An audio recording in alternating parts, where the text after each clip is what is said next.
W.E.B. Du Bois is widely recognized as a significant figure for his pursuit of social justice. It was a pursuit that lasted a lifetime and that made major gains in the movement for equal rights.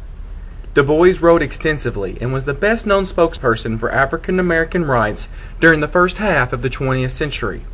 All of his efforts were geared toward gaining equal treatment for black people in a world dominated by whites. His life's work was not in vain, for a year after his death, the United States Civil Rights Act, embodying many of the reforms for which Du Bois had campaigned his entire life, was enacted. He would have been 96.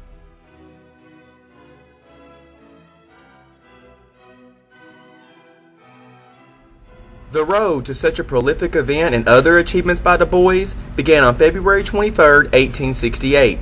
Born in Great Barrington, Massachusetts, Du Bois had many more opportunities than most African Americans at that time. While slavery was abolished 3 years before his birth, that did not mean he grew up in a free nation.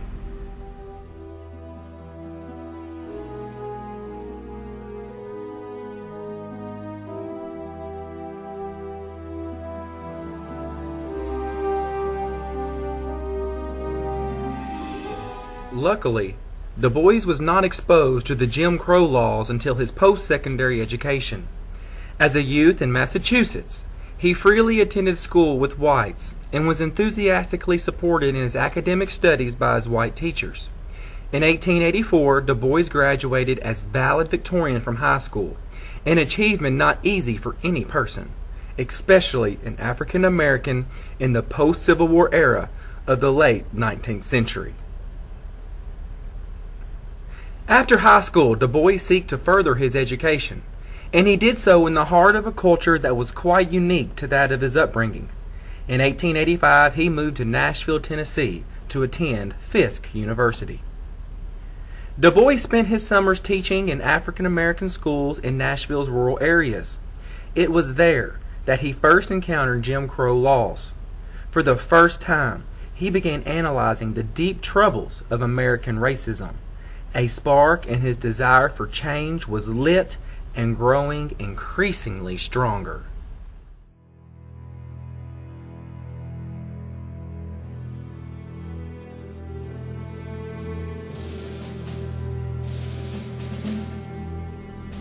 After earning his bachelor's degree at Fisk, Du Bois attended Harvard University. He paid his way with money from summer jobs, scholarships, and loans from friends. After completing his master's degree, he was selected for a study abroad program at the University of Berlin.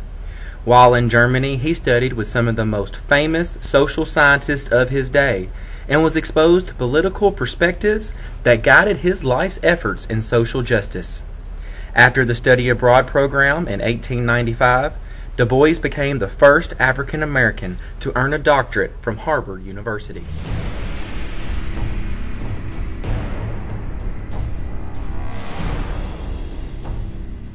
From 1897 to 1910, Du Bois served as professor of economics and history at Atlanta University. During this period as a scholar, Du Bois began to implement his philosophies for an equal treatment for black people in a world dominated by whites. His fame ignited when he very publicly opposed Booker T. Washington's Atlanta Compromise, an agreement that asserted that vocational education for blacks was more valuable to them than social advantages like higher education or political office. In 1903, in his famous book, The Souls of Black Folk, Du Bois charged that Washington's strategy, rather than freeing the black man from oppression, would serve only to further it. The work adamantly opposed the idea of biological white superiority, and it also strongly supported women's rights.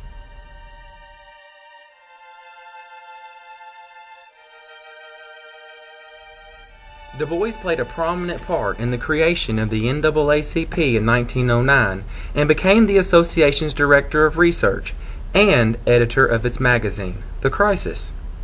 In this role, he earned an unmatched influence among middle-class blacks and progressive whites as the propagandist for the black protest from 1910 until 1934.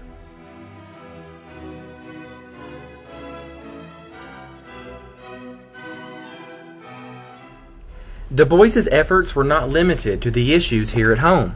They extended to beyond the borders of our nation. One of his most influential forms of black nationalism was his pioneering advocacy of Pan-Africanism, the belief that all people of African descent had common interests and should work together in the struggle for their freedom. His work in Africa led to his advocacy for African American controlled institutions, schools, and business partnerships, a strategy that opposed the NAACP's commitment to integration. As a result, Du Bois resigned from the NAACP board and from the crisis in 1934. One aspect of Du Bois's career that generated further criticism from opponents and even supporters of equal rights was his belief in social doctrines. He even joined the Socialist Party briefly in 1912 and remained sympathetic with Marxist ideas throughout the rest of his life. W.E.B. Du Bois challenged the oppressive dimensions of the society in which he lived. His increasingly radical stances on the political and economic issues of his day, as well as his immigration to Ghana, heightened the controversy surrounding him. In 1950 and 1951, Du Bois was tried and acquitted as an agent of a foreign power in one of the most preposterous actions ever taken by the American government.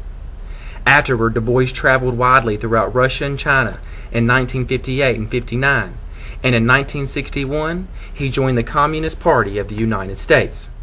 Du Bois's final Pan-African gesture was when he took up citizenship in Ghana in 1961 to begin work as director of the Encyclopedia Africana. Du Bois died in Ghana on August 27, 1963, on the eve of the Civil Rights March in Washington, D.C.